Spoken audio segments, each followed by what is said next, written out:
नमस्कार किसान भाइयों। मैं डॉक्टर राधाकृष्ण। किसान भाइयों, जी पिछले 8-10 साल से आप खेती कर रहे हैं तो आपने कुछ बातें अवश्य नोट की होंगी, जिसमें 3-4 बातें तो बहुत विशेष हैं।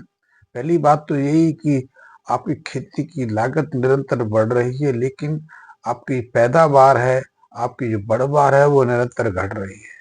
आप अपने खेत को ज्यादा उर्वरक बनाने के लिए, ज्यादा उपजाऊ बनाने के लिए, ज्यादा फसल लेने के लिए अधिक मात्रा में रासायनिक खादों का तो प्रयोग कर रहे हैं कि अन्य चीजों का भी उपयोग लेते हैं, लेकिन आपकी फसल की जो पैदावार है निरंतर घट रही है। ये आपने अवश्य गौर किया होगा। इसी से आपकी लागत बढ़ी है और आपके ऊपर कर्ज का, खर्चे का बोझ बढ़ा है। दूसरी बात आपने ये भी नोट की होगी कि आपकी मिट्टी की जो रंग रूप है, जो संरचना है, उसमें भी गिरावट आई है, उसमें भी बदलाव आया है। अब आपके खेत की मिट्टी वैसी काली, वैसी जीवांत, वैसी नरम नहीं रही जैसी कि पहले होती थी। आपके खेत की मिट्टी कठोर हो गई है और मिट्टी का रूप रंग ऐसे हो गया है जैसे कि भट्टी की राख हो, भट्टी की बेजान राख हो। बेजान राख में पोषकता नहीं रहती, उसमें जीवांतता नहीं रहती, उसमें बैक्टीरिया और सूक्ष्म जीव नहीं रहते। ये आपने अनुभव किया होगा। तीसरी चीज भी आपने अनुभव किया होगा कि आपकी मिट्टी के अंदर उतनी नमी नहीं है, वो कठोर है। कठोर मिट्टी में ना तो अधिक मात्रा में पानी नीचे पहुंच पाता है, ना मिट्टी में नमी रह पाती है, ना मिट्टी में मुलायमपन रह पाता है। और सबसे बड़ी चीज तो ये है कि मिट्टी के जो सूक्ष्म जीव हैं, जो केचुआ है, दूसरे सूक्ष्म जीव हैं, या फंगस है, बैक्टीरिया हैं, जो हमारे लिए मित्र स्वभाव रखते हैं, हमारे लिए बहुत उपयोगी और महत्वपूर्ण है, उनकी गिरावट आ गई। ये सब हमने अनुभव किया है। हमने एक बात का और अनुभव किया है कि अब हमारी मिट्टी के अंदर ज्यादा समय तक ना तो जल रहता है, न नमी रहती है। आप पानी देते हैं तो पानी भर जाता है, आपको लगता है कि आपकी मिट्टी, खेत में पर्याप्त पानी हो गया, लेकिन वो सूख भी जाता है, वो बाष्पीकृत करके ऊपर उड़ भी जाता है, लेकिन आपकी मिट्टी में नमी अधिक समय तक नहीं रह पाती। इसीलिए एक बार सिंचाई करने के बाद, पानी देने के बाद आपका खेत सूख जाता है, फिर उसमें ऐसी दरारें पड़नी शुरू हो जाती है जैसे कि अकाल में पड़ती है। आपने अनुभव किया होगा। इस सब का कारण यही है कि अब आपकी मिट्टी के अंदर वो जीवाणुता नहीं रही, वो पोषणता नहीं रही। और इन सब का अर्थ ये भी है कि आपकी मिट्टी अब बंजर हो गई है। अब अपने उस उपजाऊपन को गंवाती जा रही है, क्योंकि मिट्टी में ना तो ऑर्गेनिक कार्बन बचे हैं, ना वो सूक्ष्म जीव बचे हैं, ना वो सूक्ष्म जो केचुआ होता था वो बचा है। तो इसको कैसे करें? क्योंकि ऑर्गेनिक कार्बन हमारे खेत में जब तक पर्याप्त रहता है, आजकल आप जांच कराएंगे तो आपकी मिट्टी की और पूरे देश की किसानों की मिट्टी की जो ऑर्गेनिक कार्बन की जो स्तर है, वो 1 या 2%, 0.1 और 0.2% के आसपास रह गया है। सामान्यतः कृषि विशेषज्ञ भी कहते हैं, वैसे तो पहले तो किसान इस बात को जानता नहीं था, क्योंकि वो प्राकृतिक और सहज खेती करता था, सामान्य खेती करता था, जो उसके पूर्वज करते रहे वो करता था। बैल होते थे, गोबर होता था, गोबर की खाद होती थी, और फसल अवशेष होते थे, उनका पर्याप्त प्रयोग करता था। तो कभी उसको आवश्यकता नहीं हो, क्योंकि कोई उसने अनुभव ही नहीं किया कि उसकी पैदावार वगैरह घटी है। लेकिन अब तो किसान अनुभव कर रहा है, पैदावार ही नहीं घटी, आपके फसल की गुणवत्ता भी घटी है। अब फसल के अंदर वो स्वाद नहीं है, वो रूप रंग नहीं है, वो चमक नहीं है। अब हम सब अनुभव करते हैं। अब जैसे कि मैं उदाहरण के रूप बताऊं, अब गन्ना तो अधिक मात्रा में हो रहा है, लेकिन गन्ने के अंदर वो मिठास नहीं है, वो स्वाद नहीं है। दूसरी चीजों को भी ले सकते हैं आप हरी मिर्च को देख लीजिए, आप टमाटर को देख लीजिए, आप गोभी को देख लीजिए, आप लौकी को देख लीजिए, भिंडी को देख लीजिए, बैंगन को देख लीजिए। अब उनमें स्वाद नहीं है। और पोषकता की बात की जाए तो पिछले 30-40 सालों में हमारे खाद्यान्न के अंदर, हमारे अनाज के अंदर, हमारी साग सब्जियों के अंदर, हमारे गेहूं और चावल के अंदर जो पोषकता थी वो बहुत तेजी से घटी है। खाद्यान्न में पोषकता नहीं घटी, हमारी मिट्टी के अंदर भी पोषक तत्वों की निरंतर गिरावट होती जा रही है। इसी का परिणाम है। तो मिट्टी के अंदर जो ऑर्गेनिक कार्बन पर्याप्त रहता है तो मिट्टी में नमी भी पर्याप्त समय तक बनी रहती है, मिट्टी मुलायम भी रहती है, और मिट्टी के अंदर जो केचुआ है, जो सूक्ष्म जीव हैं, जो फफूंद हैं, वो भी अच्छी तरह से विकसित होते हैं। और ऐसी मिट्टी में इसमें पर्याप्त कार्बन है, उस मिट्टी में आप कोई बीज फेंक दें, कोई भी पौधा लगा दें, वो निश्चित रूप से अंकुरित भी होगा, उसकी बढ़वार भी अच्छी होगी, ग्रोथ भी अच्छी होगी, हरियालीपन भी अच्छा होगा। क्योंकि ऑर्गेनिक कार्बन जो है ये पौधों को अपनी जड़ों के माध्यम से पोषक तत्वों को सोखने में मदद करता है। वैसे जो ऑर्गेनिक कार्बन को लेकर जो आधुनिक अध्ययन अनुसंधान हुए हैं वो तो और भी अद्भुत है, क्योंकि अब वैज्ञानिकों का पूरा टारगेट, पूरा फोकस ऑर्गेनिक कार्बन को जानना और उस ऑर्गेनिक कार्बन को बढ़ाना, और ऑर्गेनिक कार्बन को बढ़ाकर अपनी मिट्टी, जो पूरे देश दुनिया की मिट्टी जो खराब हो रही है, उसको रोकना। आप ये मत सोचो कि आपके खेत की मिट्टी खराब हुई है, ये पूरी दुनिया की खेत की मिट्टी खराब हो गई है। अमेरिका, यूरोप की बात करें तो वहां तो मिट्टी में जहरीलापन, मिट्टी में जो बंजर बनने की जो परेशानी है वो तो हमसे भी कई गुना ज्यादा है, लेकिन वो खाद्यान्न उत्पादन करते हैं और हम जैसे देशों को बेच देते हैं, क्योंकि उनको जो खाना होता है वो तो ऑर्गेनिक कहीं से भी प्राप्त कर लेते हैं। लेकिन एक हम तो एक एक तरह से प्रशिक्षित है कि सस्ते पे जाते हैं। हमारे बहुत सारे किसान मित्र जो ऑर्गेनिक फसलें करते हैं, साग सब्जियां करते हैं, फल भी उगाते हैं, क्योंकि वो कीमती पड़ते हैं, क्योंकि उनकी पैदावार घट जाती है, स्वाद तो देखने में थोड़ा कम आकर्षित होते हैं, तो हम उनकी तरफ ध्यान देखते भी नहीं। और लेकिन जब हमारे बाजार में हमारे दुकानदारों के पास कोई सस्ती चीज आ जाए, मैं टमाटर की बात करूं, देसी टमाटर आज भी दूसरे जो संकर जो टमाटर है उनकी कंपनी सस्ते मिल जाते हैं, उनका स्वाद भी खटास वाला होता है, लेकिन उनका स्वाद थोड़ा छोटा कम रहता है, वो कम आकर्षित रहते हैं, हम उनकी तरफ देखना भी पसंद नहीं करते, क्योंकि वो टमाटर सस्ता भी है, उसके अंदर गुणवत्ता भी है, लेकिन जो दूसरा सुंदर दिखाई देने वाला सस्ता टमाटर है उसकी तरफ आकर्षित हो जाते हैं, क्योंकि अधिक कीमत देकर हम वो सस्ता टमाटर क्यों खरीदे जिसके अंदर गुणवत्ता है। मैं उदाहरण के रूप में आपको थोड़ा बताया है। तो हमारे खाद्यान्न की, हमारे साग सब्जियों की, हमारे फलों की स्वाद भी घटा है, उनके अंदर पोषकता भी घटी है, उनके आकार में बदलाव आया है, उनकी चमक, आकर्षण जो करने की क्षमता होती थी, स्वाद, गंध में भी जो उसकी गुणवत्ता होती थी उसमें भी गिरावट आई है। ये हम सब अनुभव कर रहे हैं। तो ऐसे में अब ऑर्गेनिक कार्बन को बढ़ाना पूरी दुनिया का एक केंद्र बिंदु बन गया है, और पूरी दुनिया इस चीज पर प्रयास कर रही है कैसे मिट्टी के ऑर्गेनिक कार्बन का स्तर बढ़ाया जाए, क्योंकि ऑर्गेनिक कार्बन का स्तर घटने से उसका एक और परिणाम सामने आया है।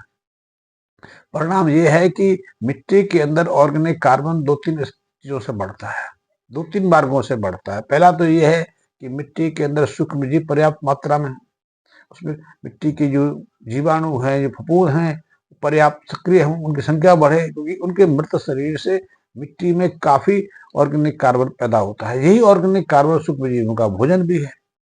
मिट्टी के अंदर केंचुओं की संख्या बढ़े, केंचुए भी खत्म हो गए, मिट्टी कठोर हो गई है, मिट्टी जहरीली हो गई है, तो अब केंचुए भी मिट्टी में ज्यादा संख्या में नहीं है, बहुत कम संख्या में है भी तो बहुत गहराई में जाकर और निष्क्रिय से पड़े अवस्था में हो गए।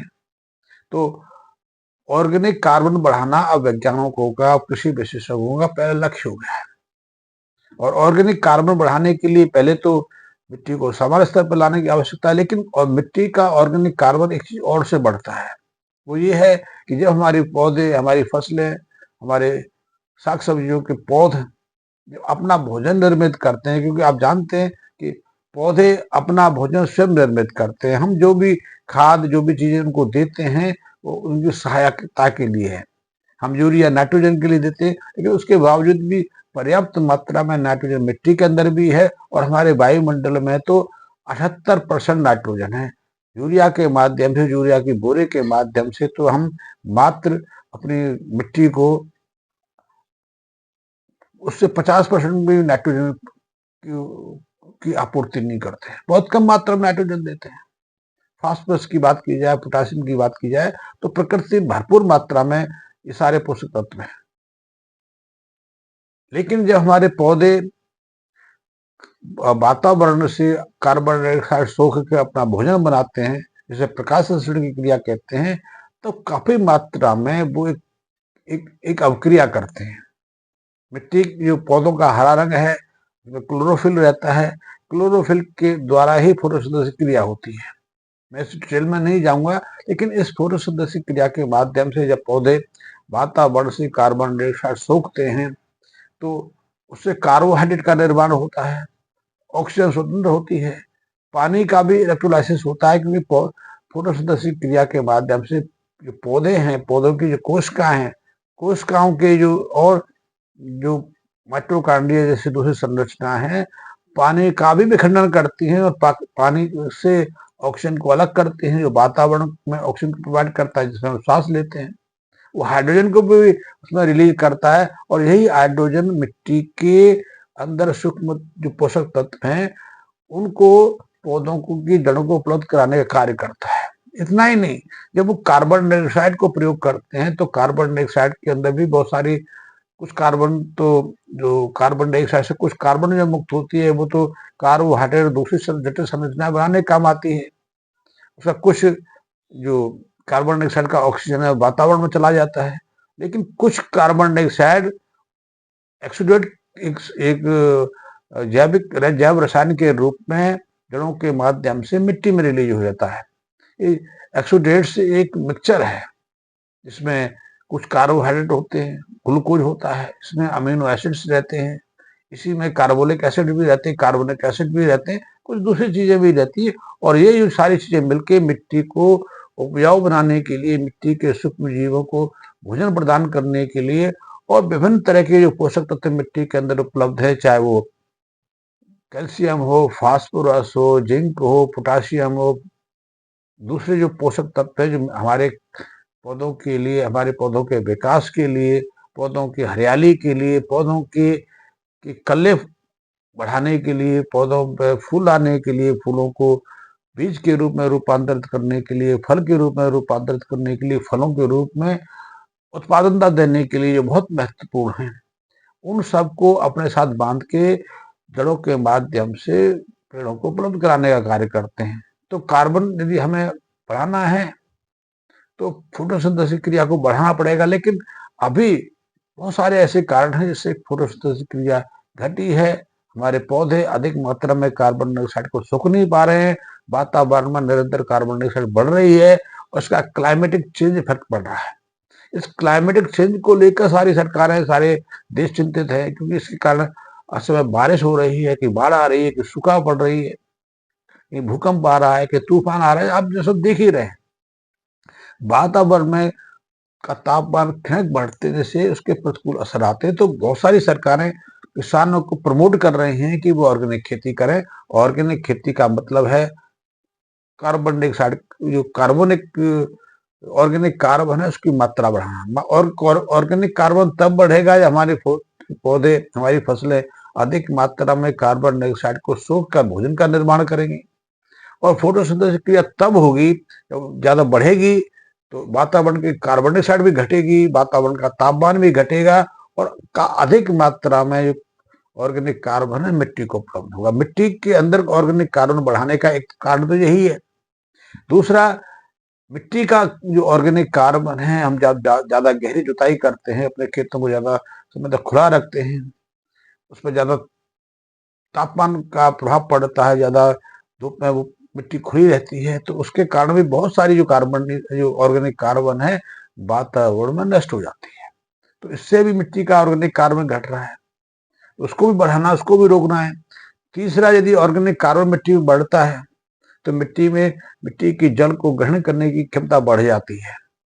मिट्टी ऑर्गेनिक कार्बन के कारण भुरभुरी हो जाती है, मुलायम हो जाती है, तो बारिश का पानी, सिंचाई का पानी अधिक गहराई तक जा पाता है। मिट्टी में नमी बनी रहती है, तो किसान को कम मात्रा में सिंचाई की जरूरत पड़ती है, कम मात्रा में भी मिट्टी की नमी बनी रहती है, और हमारी फसलों को, हमारे पेड़ पौधों को अपने भोजन के निर्माण के लिए जिस जल की जो आवश्यकता होती है वो नमी से अपनी आवश्यकता को पूरा कर लेता है। तो नमी के लिए भी ऑर्गेनिक कार्बन बहुत महत्वपूर्ण है, और ऑर्गेनिक कार्बन उन सूक्ष्म जीवों के लिए बहुत महत्वपूर्ण है, तो बहुत सारे पोषक तत्वों को उपजाऊ जो उपयोगी रूप में लेके आते हैं। जैसे कि हमारी मिट्टी के अंदर मान लें जिंक पड़ा हुआ है, लेकिन जिंक उपयोगी नहीं, तो मिट्टी का पीएच डिस्टर्ब हो गया, मिट्टी में ऑर्गेनिक कार्बन नहीं है, तो उस जिंक को ग्रहण करके पौधों को उपलब्ध कराने कौन लाएगा? हमारी मिट्टी के अंदर फास्फोरस काफी मात्रा में है, क्योंकि फास्फोरस डीएपी के रूप में हम वर्षों से दे रहे हैं। हम डीएपी हम एमओपी के रूप में पोटाशियम वर्षों से दे रहे हैं।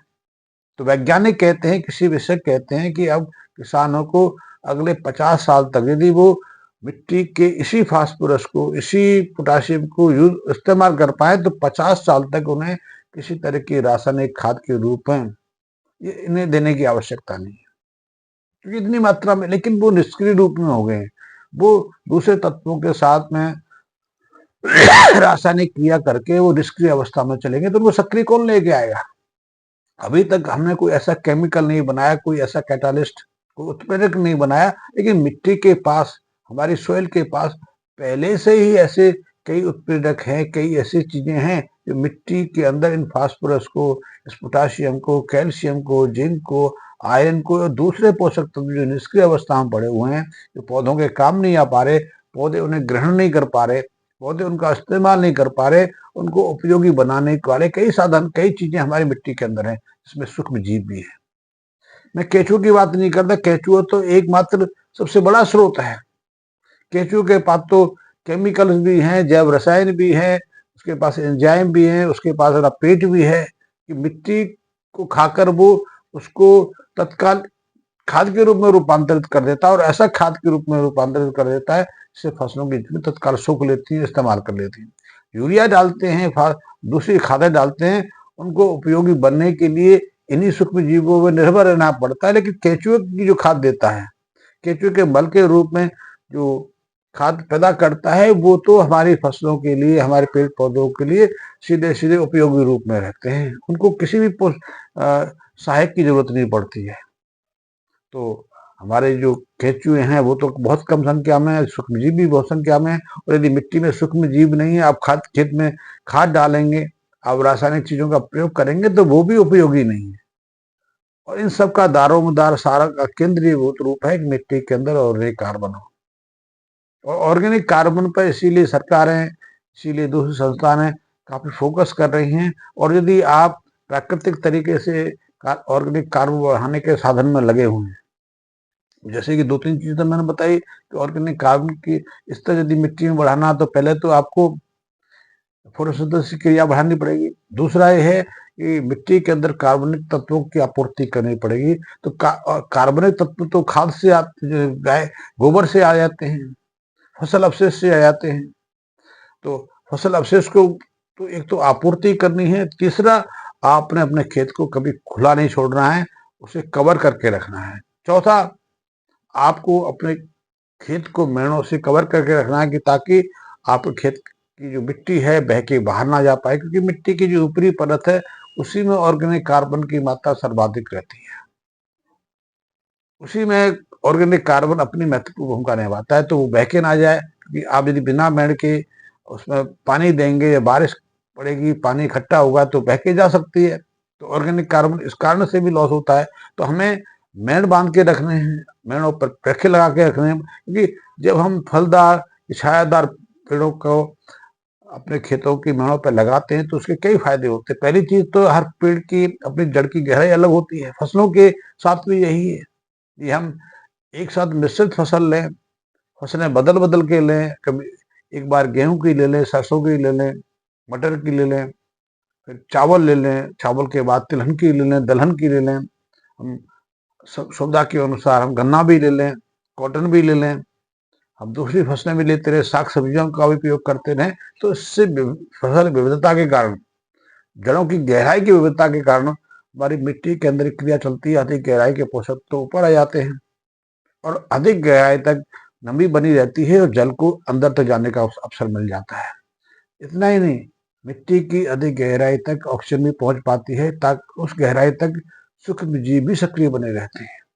तो ऑर्गेनिक कार्बन पर सबका फोकस है, आपका भी होना चाहिए। और इसीलिए कई ऐसी कंपनियां हैं, ऐसे किसानों को जो ऑर्गेनिक कार्बन से, इस प्राकृतिक प्रक्रिया से खेती कर रहे हैं, उनको विशेष सहायता भी प्रदान करती हैं, वो विशेष फंड भी दे देती हैं। भारत में भी कई ऐसी कंपनियां हैं जो ऑर्गेनिक कार्बन पर कार्य कर रही हैं, आप भी उनके साथ मिलकर काम कर सकते हैं। आप अपने खेतों का प्रयोग, जैसे कि मैं एक बता दूं उदाहरण के रूप में, आजकल भारत सरकार सोलर सोलर ऊर्जा पैदा कर रही है, सोलर एनर्जी बिजली पैदा करने के प्रयास में लगी है। इसलिए उसने प्रपोजल दिया है कि आपने घर हैं तो घर के छत पर आप सोलर पैनल लगवा लीजिए।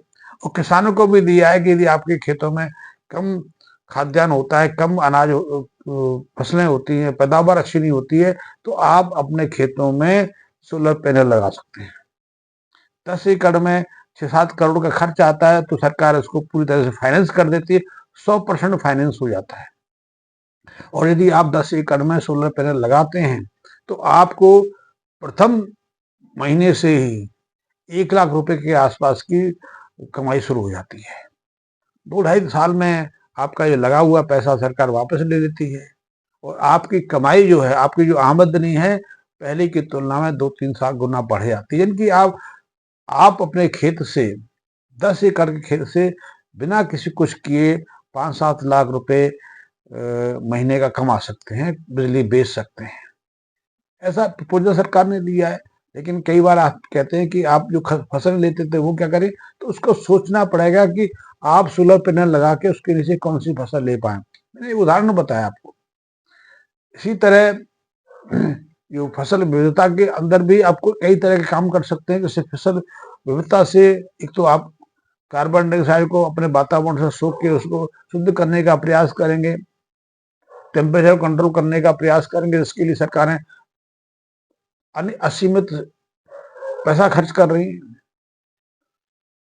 वातावरण शुद्ध होगा तो स्वास्थ्य भी ठीक रहेगा और जो क्लाइमेटिक वेरिएशन है, जो नुकसान हमें हो रहा है, वो भी रुकेगा, बाढ़ वगैरह रुकेंगी। तो आप उसमें सहयोग, इसलिए बहुत सारी संस्थाएं दुनिया भर में ऐसी हैं जो ऐसे लोगों को मदद करने के लिए बाहर आ रही है। तो आप ऑर्गेनिक कार्बन के रूप में प्राकृतिक प्रक्रिया से, जो हमारे बुजुर्ग, हमारे पूर्वज जो जिस हिसाब से खेती करते थे, मैंने जैसे बताया कि खेती प्राकृतिक तरीका वही है। आपको 1-8 साल थोड़ा बहुत लॉस हो सकता है, लॉस नहीं होगा आज की तुलना में, तो आपको 15-20% की बढ़ोतरी होगी। आप इतना urea, DAP, MOP, sulph, SSP, STP, दूसरे खाद प्रयोग करते हैं, बहुत सारे जो कीटनाशकों का प्रयोग करते हैं, बहुत सारी दवाओं का प्रयोग करते हैं, मिनरल मिक्सचर्स का प्रयोग करते हैं। आजकल तो कई स्टिमुलेंट्स आ गए हैं, कई हार्मोन्स आधारित दवाएं आ गई, उनका उपयोग भी करते हैं। इससे लागत आपकी बढ़ जाती है, फिर भी आमदनी कम है उसकी तुलना में। जब आप ऑर्गेनिक खेती का